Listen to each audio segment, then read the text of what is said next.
Hello and welcome to Nbyula Talks. Before we begin, we have a few updates and reminders for you. We would love to have you be part of our Nbyula community. And you can do so by logging on to www.nbyula.com, where you can join communities related to your area of interest, register for upcoming Nbyula Talks, book one-to-one skylifts. Before we begin, we have a few updates and reminders for you. We would love to have you be part of our Nbyula community. And you can do so by logging on to www.nbyula.com, where you can join communities related to your area of interest, register for upcoming Nbyula Talks, book one-to-one skylifts, and view other upcoming events. You can also take this opportunity to connect with fellow learners or the speaker by sending a connection request. When you connect with the speaker, you will be able to contact them directly as well as receive updates about their upcoming talks. Kindly note that during this session, you will not be able to switch on your camera or unmute your mic. To ask questions during the talk, go to the audience chat, type your question, and select Post Your Question. If your question has not been answered during the talk, you will be notified once it's been answered, or if your question has not been answered during the talk, you can go to www.nbyula.com and spin a quest, and your questions will be answered. Thank you for joining us today. We hope this talk broadens your horizons and takes you to new learning heights. Very special guest with us, Uyanga. Before I introduce you to Uyanga, I would like to introduce the platform itself. Nbyula is a marketplace for students who aspire to study in international universities or work abroad. We make sure that we democratize the system of people connecting to universities or alumni who are already studying or working where they want to work. Uyanga being one of the people, she is studying in Finland right now and doing her master's in collaborative design, if I got that right. Collaborative industrial design. Collaborative industrial design. So as you know, I am a bit unaware about the industry itself. So over to Uyanga to introduce her and to the industry also. Okay, hi. It's nice being here. Thank you for inviting me. My name is Uyanga Basanko. I am Mongolian, born in Mongolia, born and brought up in Mongolia, but I was living in India for 7 years, and currently I am studying in Aalto master's program in design department, and I am a first year student here. Nice being here. Hi. Thank you so much for the introduction, Uyanga. You have been very humble with your introduction. So I'll just add a couple of more things that she did her second master's from IIT Guwahati. If I'm not First wrong. master's. First master's from IIT Guwahati, and now she's doing a second master's from Finland on a scholarship. And she has also worked with companies like Samsung in India. So before she tries to play it humble, I would just like to tell you that it's an honor Thank to you. have her on board with Nbyula. Thank you. So, Uyanga, before we proceed ahead with the no's and how's, you can just walk us through your entire education program so far. Like, Okay. what was it like studying in Mongolia, taking your bachelor's, and then shifting to this majors? Yeah. Okay. Yeah, so when I was in Mongolia, I did study my bachelor's in visual communication design. And after that, I always wanted to study abroad. I was applying for different kind of scholarships, and that time, Indian government scholarship I came across, and I applied for it. It was quite, quite a nice opportunity for me because I really wanted to experience India, and I got selected, and I got through IIT Guwahati's design department program. So I did my product design in IIT Guwahati, and after that, I got within the campus placement. I got offer from Samsung, and I was working there for 5 years as a UX designer. And after that, I moved back to my country to start my own family. And I just had my baby, and then I decided to study again. And I applied to Aalto and got through it, and now I'm here. We are together, like three of us. That Yeah. is so beautiful to know. Congratulations Thank you. on a beautiful baby, and I'm so like happy and humbled to speak to you because we do a lot of Nebula talks here, but there are always a few that stand out, also inspiring, and yours is one of the stories like that. Thank you. So before we go ahead with our questions on scholarship and everything, can you tell us like how did you decide to switch to the present like industrial design, that Mhm. you're collaborative industrial design? Can you tell us about the major itself, because I think I am hearing it for the first time, and how did you come across the master's program? Yeah, so as I said before, I was working in the HCI field, UX UI design field with the like consumer electronic company Samsung. And after that, I decided to explore this startup space. So when I moved back to Mongolia, I was leading a design department in the fintech organization. It was initially started as a startup and became bigger, and it was shifting towards a corporation actually. So I was setting up a design department and how the design culture should be and what how design is valuable in the business and things like that. But after that, HCI is like world is changing and HCI is becoming more and more towards not just a single product, but it is we should look at different touch points and the entire service itself, that how it should be, how the clients and business and consumers should connect. And because of that, like I was feeling that whatever training I had and whatever experience I had, it was lacking in certain aspects to really think about or design and plan the entire service. So I decided maybe I should just expand my horizon and explore the service design thing a little bit more. And like from my when I was in India studying in my previous master's degree, one of my professor was he actually first introduced me to Aalto University, and since then I was just following their maybe social media and following their work and things like that, and I I think on social media I saw them like being ranked as one of the leading design universities in the world. Currently, it's placed as a fifth place in design and second in Europe. And first one is this Milano University, I think. So it's one Okay. in Italy, and Right. I like first of all the ranking was very important to me, and secondly Yeah. we have this in the collaborative industrial design program. We have these three tracks, one for product design and interaction design, and then third one is service and government. So I selected this track because I really wanted to study service design field and especially in the government section. So yeah, that's why I decided to apply here. That is very interesting because usually people go the other way around. They decide the course, then they decide the university, and then they decide the country. But you were Okay. so fascinated by all two, maybe then you Yeah. followed their journey and decided what course you wanted to go with, Yes. right? Yes. Yes. Right. Yeah. So were there other universities in consideration also, like when you were thinking about studying abroad or the masters abroad? So the one thing was I was fixed in Europe because I really wanted to experience Europe because I mean like my experience so far was like purely in Asia, but I never really thought about going to America. So because like the people from Europe, they fascinated me, like uh, their way of thinking and conducting research and things like that were really different Right. than how usually we do in Asia at least, and I really wanted to experience that. And also, I'm quite spiritual person, I would say, picked up from India. So I was thinking like how these people are like being content with their life. Like Right. Finland is like number one in the happiness index all the time, right? And I really wanted to experience that culture as well. So I was fixed on Europe. But there was another university called Design School Holding. I was looking at their program as well, but unfortunately, they don't accept master's student for another master's degree.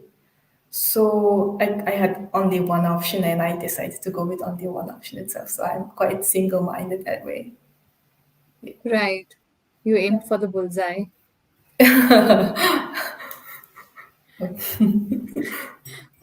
Yeah, usually it is said that people from India or like Asia in general, they are very like good academically, and they are like very focused academically. But I feel it's also about when you want something, when you have come so far from your home, like you want to get the best what is out there, right? Mhm. Yeah, yeah.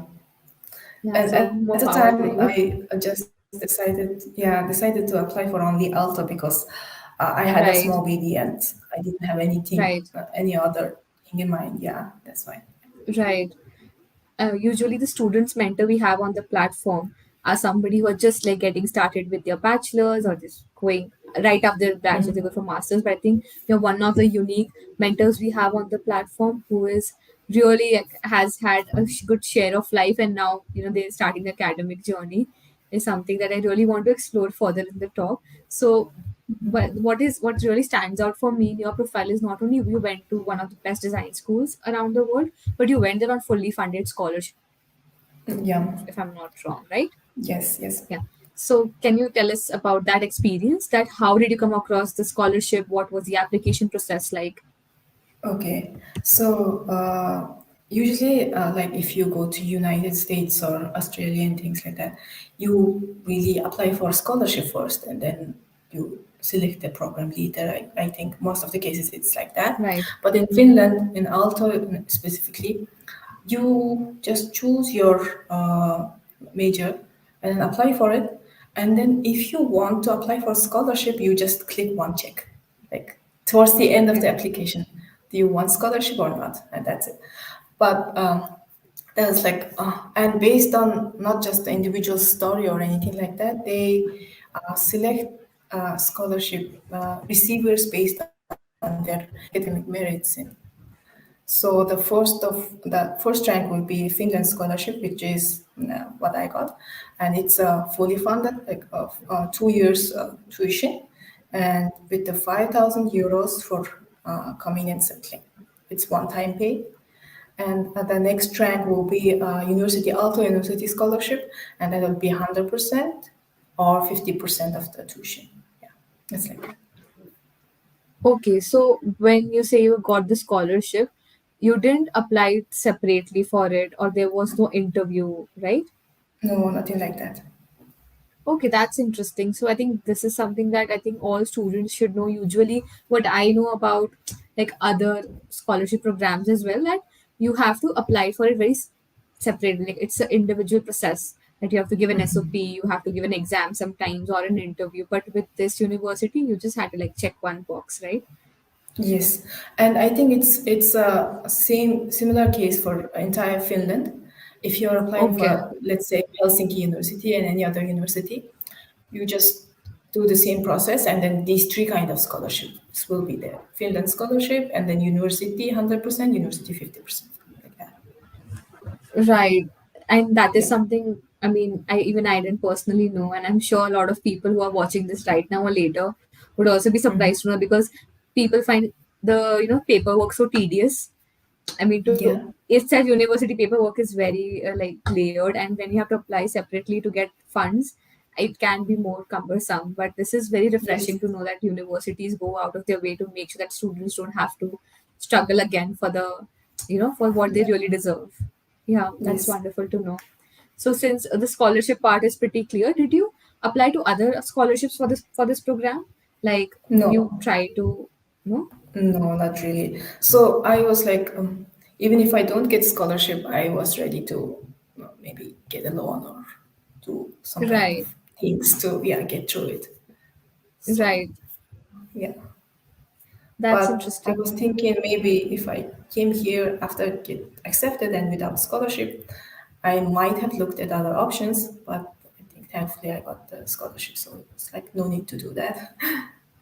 And do you mean working part time or getting a side gig or? Uh, yeah, maybe working part time or working remotely and things like that. But Yeah, unfortunately, it's very difficult to like juggle right, work with studies here because the courses are pretty much takes like entire week. And yeah, since having a baby, it was like for me impossible for me to do part time job as of now. Yeah. Yeah, I'm very grateful that you got the opportunity that you very well Yeah, deserved. thank I you. mean, that is why we have platforms like ours that, somewhere out there really needs to know what you know, and you don't know whose life you're changing when you give out the information that you do. Like there might be another working mom wondering where how she will manage funds, and coming across your talk would really help that. Yeah. So Uyanga, I a couple of other questions I have. I mean, I had more questions on the scholarship program itself, but now that I know that there is a separate process, maybe we can talk about your program admission to the Aalto University. Like, how did the SOP, the interview, what was the entire process? Okay, so every year the English Masters program announces its admission, and it's a beginning of December to beginning of Jan. So it's just a 1 month window. And last year, I think 2021, right? So I just decided like I was done with whatever I was doing, and on in around November, I decided that I will apply for Aalto University, and it was just over a month to prepare for it, and in the application it was required to provide one motivation letter. That was like one very important thing, motivation letter with the 3,000 word and portfolio with six different kind of works I've been doing, and also what else was there? Tuition letter, application, yeah, so portfolio, and of course the language score. So I was mostly that 1 month time. Uh, I spent most of it for my motivation letter because it was like very important part of it, and it was quite a big piece of document because it's 3,000 words, and I never Right. written such document before, like for my previous studies. So that was quite challenging. But yeah, I mean, towards the end of the month, I had to do that, and yeah, I did that. But in the motivation letter part, I really wish there was somebody to guide me through the process because I never Right. written that before. Yeah, and thankfully, my friend, like my childhood friend, who was applying for Australian awards, there's this one big scholarship in Australia. So she had been like trying 3 years like, consecutively. So she helped me to set out kind of a mental map, and then what to include, what not to include, and how it should structure and things like that. So her points really helped me as well. And also, one important thing in motivation letter is that you just like you shouldn't be keep writing about your own achievements and how great you are, how talented you are. More than that, they focus on what will you do in future, how you will be, the why we should select you. That kind of information should be there. Like how how will you add value to Aalto or this program itself? So I never thought about that before speaking to my friend, and after that I modified my motivation letter a bit, and yeah, it turned out great, I guess. Yeah, I mean, and yeah. yeah, writing 3,000 words, like I come from a background educationally that I used to write regularly 500, 600 word articles. But then that was a muscle memory for somebody who's worked in tech all their life, has worked with computers, and you ask them to just sit down and write something that was about themselves. I mean, I can assume all kinds of questions you might have, and also to not have anyone review it. You want someone to circle back on it continuously. Like, is this sentence okay? Am I articulating it well? All these questions must have popped up, right? Yeah. And how the like different sections should like flow Right. cohesively and create like a very sufficient portrayal of yourself is very important thing, I guess. So like writing different kind of topics is okay, but writing about yourself in 3,000 words was like a quite a big challenge for me. I think it would be for anyone. Yeah. Was that the curve when a spiritual journey began when you were asking, who am I? What am I doing? Yeah, actually. Why am I doing? That's Yes. wonderful. I don't know. So, Oyanga, you have done like so much in your life. You had already done a master's. You're from Mongolia. I think you would be running out of what should I not include in this, because your entire life would have been so interesting up to then. I would be really curious to know, how did you put it all together? What was the flow of your motivation letter? If you can just walk us through it.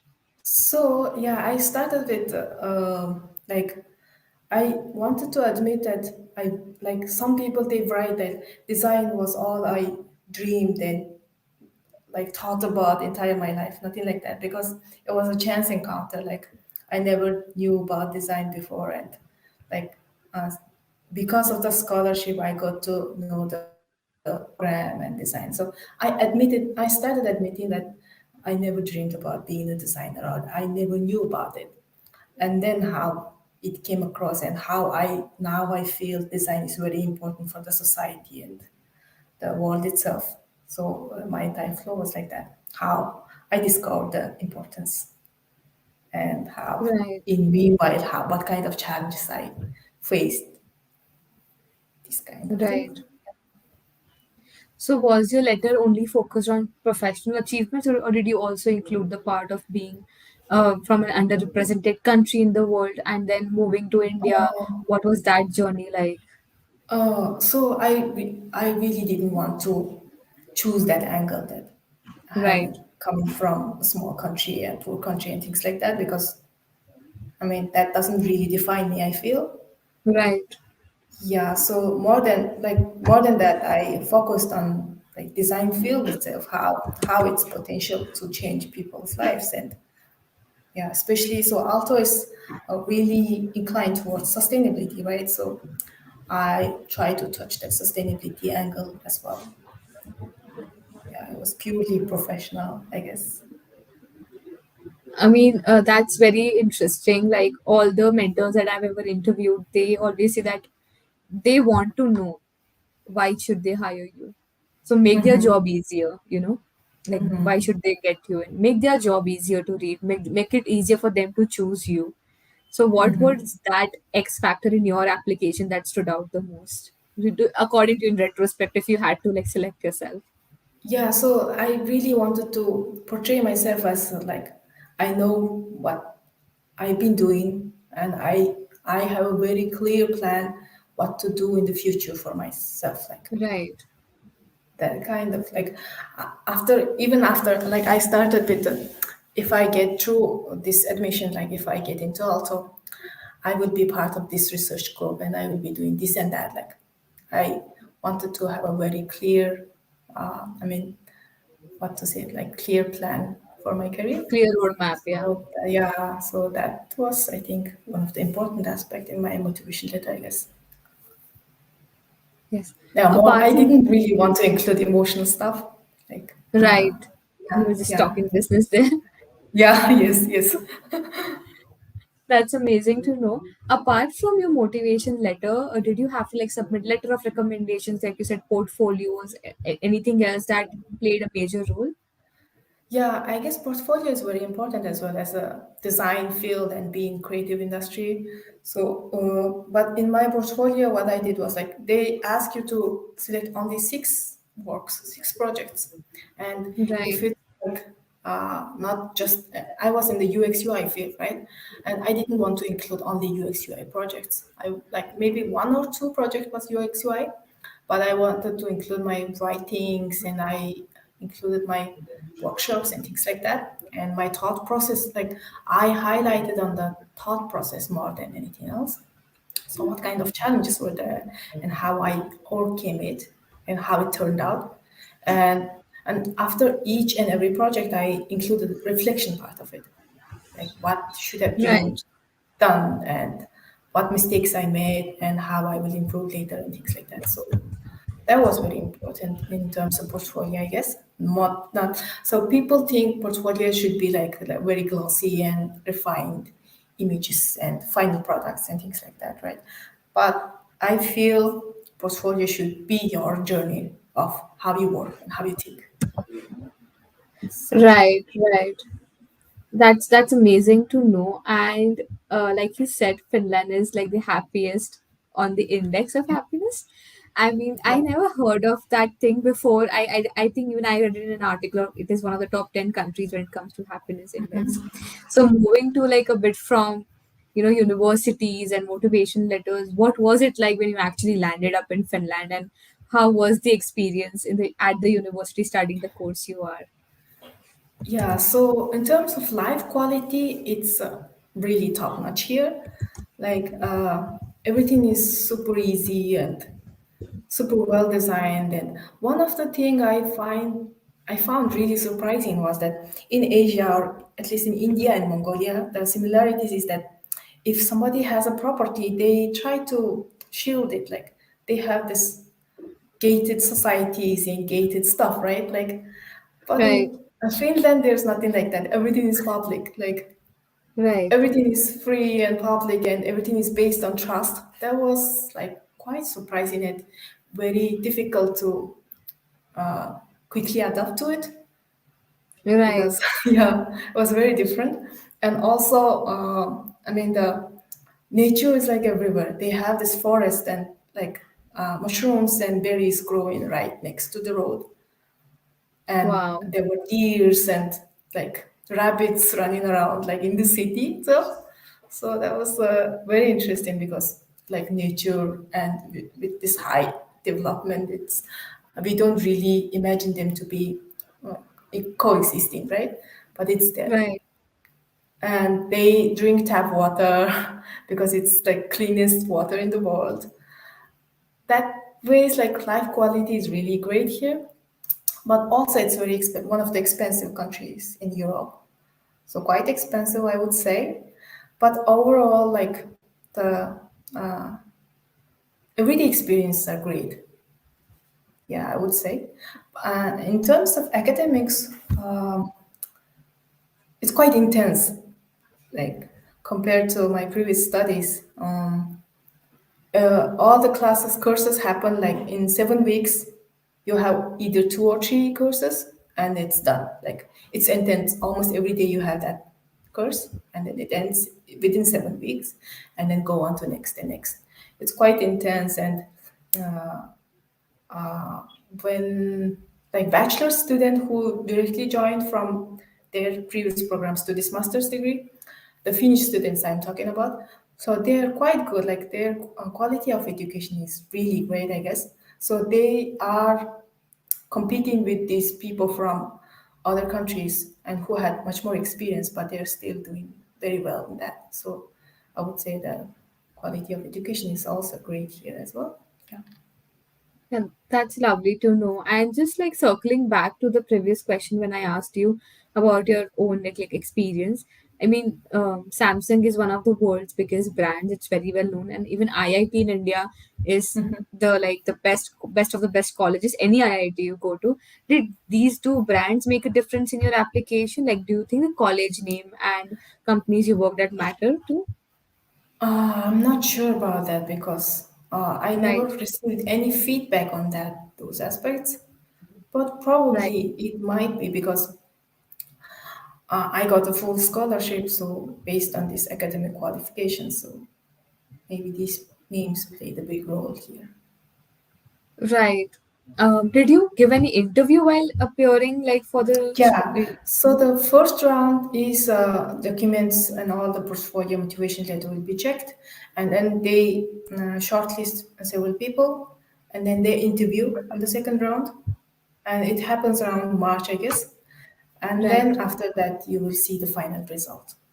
So during my interview, I had spoken to this one of the program directors and the professors. So it was just a very short, like 20 to 30 minutes of interview, but it was quite a great experience, I get. Yeah. uh, if you can just walk us through your experience of the interviews, like what kind of questions you were asked, so that even if somebody's from our audience is preparing for the same, they know what to expect. So it was a very funny experience for me because at the time I was working and I had a baby, right? So like everything was going here and there, and I prepared for the interview, and all of my baby's toys and stuff were back behind me, and I tried to clear the space and then show the camera angle to be like a very clean and stuff like that, but compared like I expected it to be like this narrow, But when I actually entered the talk, like the angle was this wide and everything was visible, I was super embarrassed. But I was really being honest before the, like after that point, and that played big role as well. Like I was quite honest, like talking about my baby, talking about how messy it is and how it's difficult to juggle this life and things like that. And they were very understanding and appreciative of that. Yeah, so I think Right. we shouldn't be so formal. Like whenever we think about academics and university professors, we feel that we should be very formal and things like that, right? But I think in Finland, people appreciate the honesty and authenticity, I guess. Right. So, yeah. That's amazing to know. So, from your answers, I'm deducing the questions were mostly on your personal Oh, motivation so letter. No, it was not about my documents itself. It's about more personal aspects, like how do you manage stress, and if there Okay. is a conflict within the project, what will your be, what your role will be, and things like that. So it's very, Right. what to say, like a basic interview questions, I would say. And like a know how question, like they just wanted to know how would you, if you were admitted, what would be like your strategy if you got too much workload or maybe something like that. So I don't remember my answers honestly, but I think one of the questions when they said if there is a conflict within the different like team members within the team, how will you handle it and what your role will be? I said, since I have this spiritual mindset and things like that, I would be most likely mediator between the conflicting sides. Right. So they were like, "Oh, really?" And they were smiling about that. So maybe that was I yeah mean, it one could of happen. the You never know what works. Like that's what the best part is. Like you didn't know what worked because you tried yeah so many different things. But I think what I take from your journey is being honest always worked for you. That when you yeah. were honest about not knowing and knowing something, and about you being a mother and handling everything, doing Mm-hmm. that something is also unique, but it is also inviting of the fact that okay, she knows how to handle stress. I think that answers the question itself. If you're handling a baby and university work, then you answer the question of are you a multitasker, or can you take on too many projects at once? Yeah, maybe. Yeah. So were there any technical questions, or when you said there were 2 rounds of interviews, did they ask you about the course that you selected? Did they ask any questions around it? Not really. Okay. Okay. And also in the application process, you can apply for different programs at the same time with the same Right. application. So Right. your first preference would can be collaborative industrial design, and then second can be maybe contemporary design or something like that. Right. I But mean, you submit that's different interesting to motivation know. letter. That's it. Yeah. That's interesting to know because usually in Western universities, you know, I don't think this option of giving preference. Maybe you can select different subjects at once, but I'm not very aware of how this option thing works. Yeah. Yeah, here, yeah, one of the great thing was that, and also in once I got through it, I have a chance to get a minor as well. So if I'm in collaborative industrial design and I'm interested in creative sustainability, another program, I can select that as a minor and I can apply for it like within the university. And if I get through it, like in my graduation or whatever degree, I will have this minor in creative sustainability or minor in international design, business management, and things like that. So that is one great opportunity here as well. Right.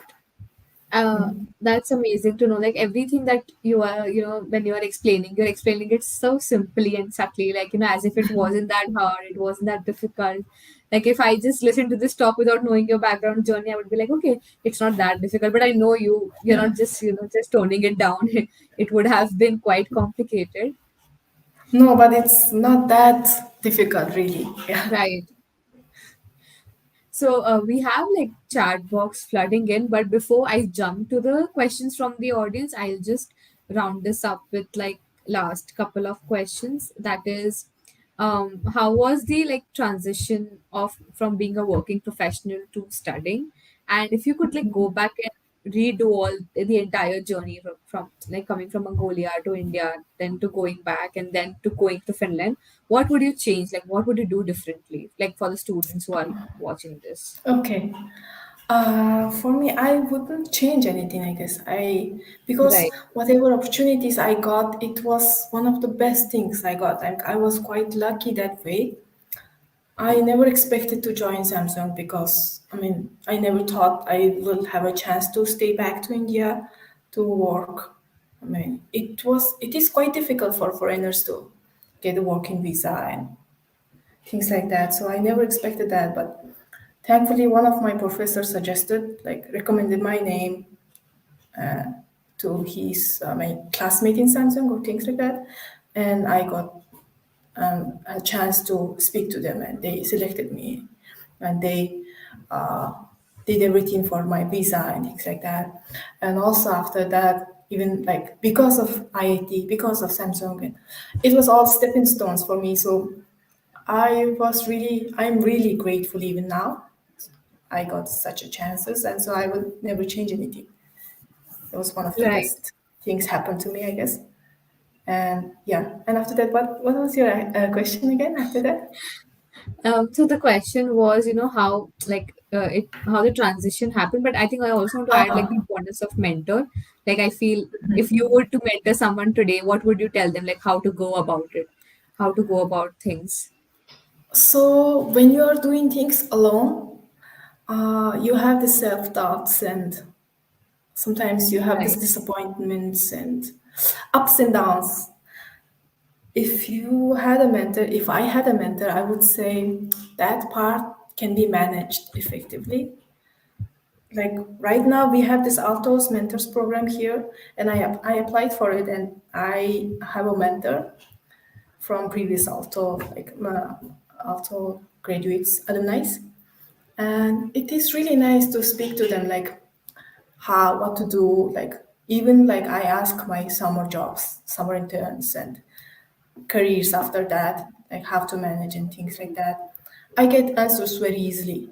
But if I was alone, it will take longer time, and meanwhile, I will get carried away by my negative emotions, I would say. So Right. yeah, mentor really helps. And also, I told during my application process, I was quite like if I had submitted my motivation letter just speaking about myself and my achievements without consulting to anyone, like my friend, I said, I told you, right? So that would be a massive failure, I feel. Yeah, so yeah, mentors and who knows how to do are really important in your progress, I would say. Right. Yeah. All the mentors we get on our platform, like yourself, they are always like, I wish I had something like this when I was applying because I had to do all on my own. And I would really Yeah. like that cycle to break henceforth that nobody should go through this process alone. Forget about getting application guidance, just to somebody to tell you, okay, this is right, this is wrong. When you're applying, so much is at stake, your entire career is at stake. So, yeah, more power to you and all the mentors on Nebula who really go out of their way, take out time and help, younger generation or people coming after them just to guide them through the process. Yeah. Yeah, that's really important, I guess. Yeah. So shall we take questions from the audience? Yeah, sure. So we have question from Sadhna. She's asking, how is it different living in Finland, different from India and Mongolia? Oh, really drastic differences, really, like life quality and like if I speak about India and Finland, like people, like in India, I would say people are really nice, like really generous and kind and smiling and inviting, always like that. I would consider India as my second home. But in Finland, people are quite reserved. Like they would like to keep within themselves. Unless you ask them, they are really like not really starting a conversation with you. It's quite different that way.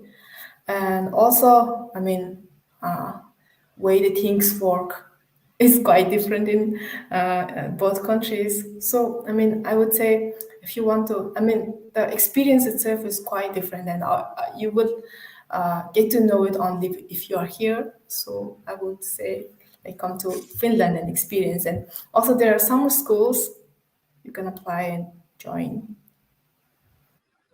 Well, that's interesting. Summer schools sound interesting.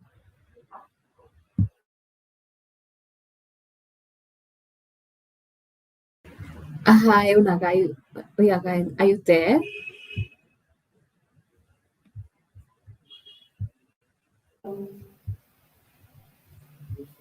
Yeah, I think I lost you for a bit there. Yeah. So where was I? Summer schools.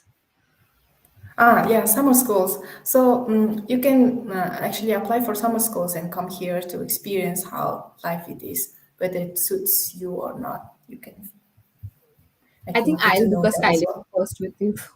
I'll book a mentorship session with you after this just to understand how the summer schools work because the way you have told about Finland, I'll be really happy to see it one day. Yeah, Yeah. yeah, it's quite Um, different, yeah. really different. Yeah, I mean, in a good way, right? yeah, really in a good Yes. way. Yes.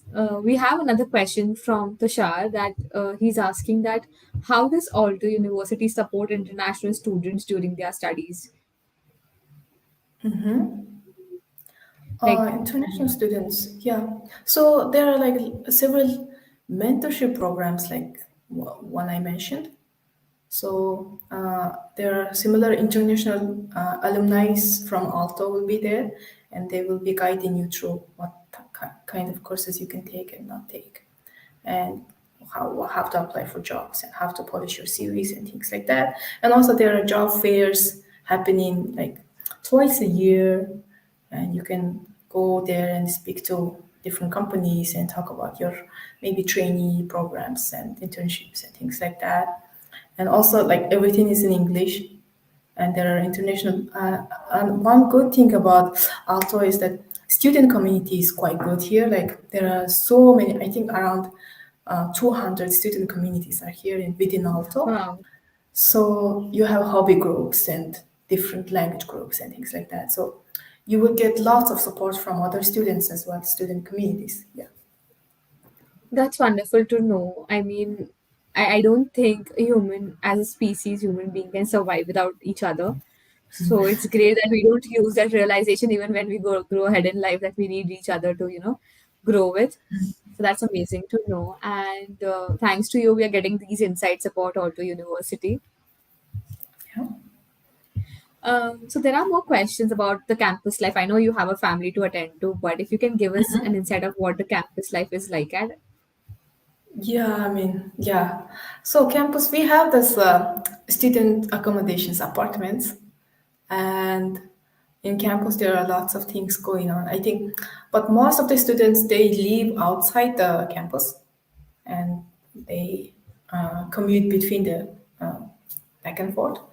But within the campus, there are this sports facilities and different kind of movie screenings happening, and there are basically lots of events are happening, and especially in, I think, summer times and autumns.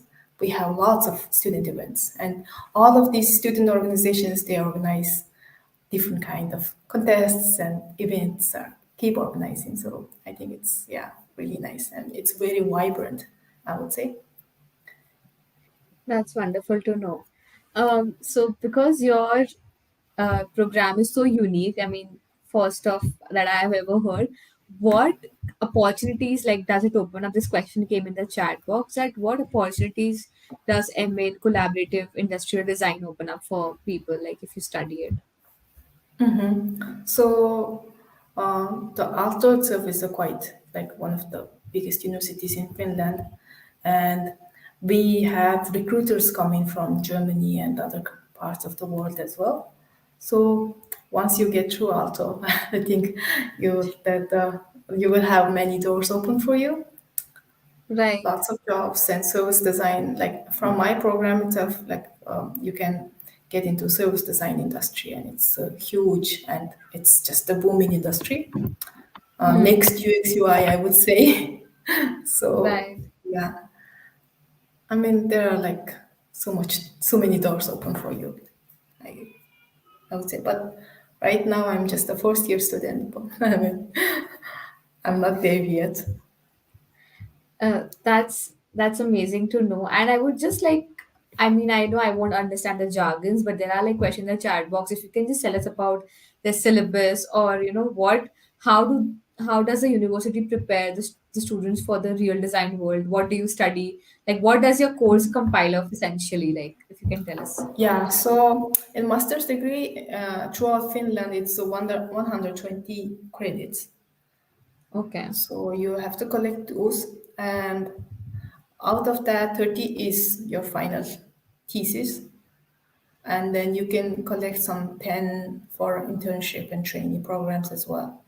And so there are like compulsory courses, and then lots of electives from different departments and very interesting stuff. So you can select courses from there and make 120 credits. And there are different programs, like one of my Indian friend in my batch. So she is doing this product development project course. It's a 10 credit course, and then throughout entire year you partner with the real industry partners and Wow. develop a solution for them, and they will guide you, and their financial supports and all different kind of resources available for you, so you can actually develop and make it as a startup, or even sell the solution to the different kind of organizations as well. So there are lots of opportunities, I would say. Right. So you are in the 2-year program, if I'm not wrong. Yeah, I am. So how is these 2 years divided into 4 semesters, and what are these major semesters like consisting of? Yeah, so the one of the interesting thing here is that we have this five periods in 1 year. Okay. So in the first semester, there are 2 periods, and there is a 1 week gap between each period. Okay. And so yeah, it goes on like that, 5 periods. And I think throughout Finland it's same, and we use same platform to choose our courses as well. Understood. That's interesting to know. And if you can like just tell us a bit about, like, I think learning Finnish. I think when you say Europe, you know that each country has their own language, and they're quite like, it's not negotiable for them when you go to study there. So how did you prepare for the language, or was it a barrier? How did you go about it? So for Finnish language, like since the program itself is in English and everybody pretty much speaks English here, so I mean there are people who have been here for like so many years and without learning Finnish, so it's entirely possible.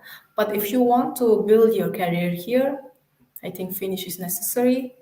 And from Aalto itself, you can start learning Finnish, Right. and there are lots of different language courses, and you can progress taking those courses. And also outside Alto there are lots of language courses as well, but I mean it depends entirely on your plan. How are you planning your Right. future? But I heard Finnish is quite challenging language compared to any other I've heard language, that as so well. yeah, Yeah. yeah. So Right. So getting admission to all to knowing Finnish wasn't a prerequisite, was it? yeah, it's just English. You provide Okay. your English scores and that's it. So do you have to provide, you have to give a, I think English, like the IELTS test or something like that, just Yeah, to one prove of your those. proficiency? Yeah, yeah, Yeah. yeah. Okay. That's an important information, because I think it is a lot misunderstood by people, that if they people think that if they have a higher degree in education, that then they don't have to appear for the exam for the language. But I believe that whoever I've spoken to, they always said no matter what degree they have studied, they have to appear for the language test. Yes, yes, I guess. Yeah. Even for the doctoral studies. Right. Yeah. Right. I mean, and I think it is very important if you are planning to study abroad to start studying languages, or even to give the exam firsthand, so that when you're applying, that is not a barrier for you to getting selected or your application being on hold. Right. I think there's a question that says that does your GPA matter? But you were always a very bright student, so you can always tell us Yeah. about it. I would say, yeah, my grades are always good, so I don't have any comments on that. I mean, I cannot say that grades doesn't matter because, yeah, I mean, it always mattered in academic settings. So, Right. So I but one yeah. important thing I forgot to tell. So in arts degree, arts program Yeah. like design in arts, even though if you don't have any formal education degree, like let's say bachelor's degree, you if you had a sufficient work experience, you can get to like Aalto. Oh wow, that's interesting. Yeah, yeah, that's one of the exceptions compared to any other business school or engineering. The arts has this exception. I mean, that is a very important piece of information because when I was researching about some universities, and there's something called career progression, career academic progression, and some universities are very strict about it. So there are very few universities in the world who don't look at your academics only and also take consideration in your career. And I think we'll definitely take this clip out and post it on different social media platforms because people stop at the start itself thinking they self reject. Okay, maybe I won't get it because I have no degree in arts Yeah. or I don't have any qualifications. Thank you so much for that information. I think it's really helpful. Okay. Yeah. Yeah, I almost forgot to mention that. But I'm yeah, glad you did. one of my classmates here, he has been working like without degree in the design industry for like around some 15 years, and now he is with us. So it's entirely possible. I mean, we are in the gig economy world and we are transitioning into that you would just be paid for your skills. And degrees, of course, matter at any day, but then the superior is the skills that you carry. So that is a very important piece of information. And Yeah. we are edging close towards the time that, I mean, I don't know where the time went by, Mm-hmm. 1 hour. But I do have few closing questions, and one of them being, what would you advise to students who want to plan to go to Finland or Aalto University? What would be your advice to them? Uh, Prepare for your this portfolio and motivation letter. I mean, like craft your story well to get a scholarship here. And yeah, but I mean, in Finland is really nice place, I would say. So please come if you really want to experience this different and high quality education is I don't know, one of the proud thing in Finland, I guess. So high quality education, good environment, and happy life, balanced life. And also, from speaking from the mother's point of view, I mean, having a child and studying here is quite easy. I mean, they have this entirely free daycare system in here. So Oh, I wow. admitted my kid for the daycare, and I can drop him in the morning, and then after my classes finish, I can just pick him up, and it's really nice. It's great for having a family here as well. That's wonderful to know. I mean, I'm just so happy that you have not let motherhood stop you from achieving more. People usually think their life has come to a halt after such big events happen, but you have just progressed on. And when countries or the education industry or education university that you chose support the same, I mean, it makes it easier for women because it's at the end of the day, women are always the one who get the burnt of having or starting a family. They are the ones who Yeah, face it. So I'm so proud and happy that we are true. stepping into a world which is more women friendly, who's that is empowering women to pursue their dreams. Yeah, that's really great thing here.